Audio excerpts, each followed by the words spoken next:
Bonjour à tous, je m'appelle Valentin Tonti-Bernard et je gère le média Anomia. Aujourd'hui, je vais vous parler des compétences nécessaires pour devenir avocat associé au sein d'un cabinet d'avocats. Donc comme vous, je suis passé par la faculté de droit et j'ai fait un DGCE. Et en travaillant avec les cabinets d'avocats, je me suis rendu compte que les compétences nécessaires pour devenir associé étaient des compétences qui étaient complètement autres que les compétences juridiques qu'on allait pouvoir acquérir à la fac de droit. En effet, lorsque vous sortez de la fac de droit, vous bénéficiez de 25% des compétences. C'est-à-dire que vous savez réfléchir, vous êtes un bon théoricien, mais il vous manque tout l'aspect pratique. Donc ça, on considère que c'est 25% des compétences qu'a un avocat. Il les a en sortant de la faculté. Ensuite, vous allez dans une école d'avocats, le FB, les DAC, les RAGE, l'école des avocats du Grand Ouest, ou peu importe l'école. Et ensuite, vous rentrez au sein d'un cabinet d'avocats.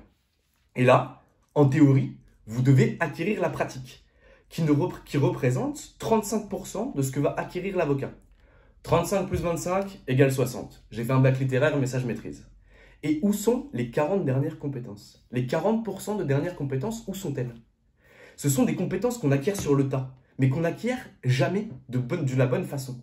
Ce qui signifie que vous arrivez au sein d'un cabinet d'avocats, vous avez des compétences juridiques et que ça ne représente que 6 dixièmes de ce que vous devez acquérir. Vous devez acquérir des compétences business pour devenir un vrai avocat. Car les 3 critères qui sont regardés pour passer associé dans la majorité des cabinets d'avocats sont les suivantes. Capacité à ramener du chiffre, image que vous avez au sein du cabinet d'avocats et capacité à manager ses pairs ou les gens qui sont arrivés après vous et qui sont dans l'organigramme en dessous de vous. 3 compétences qui ne sont jamais apprises à la faculté de droit. 3 compétences qui font que les meilleurs techniciens ne deviendront probablement jamais avocats.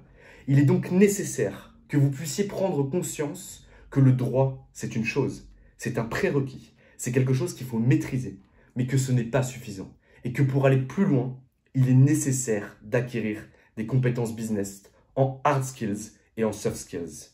Je vous remercie pour cette écoute et prenez bien conscience que ça, c'est indispensable pour devenir la crème de la crème du barreau.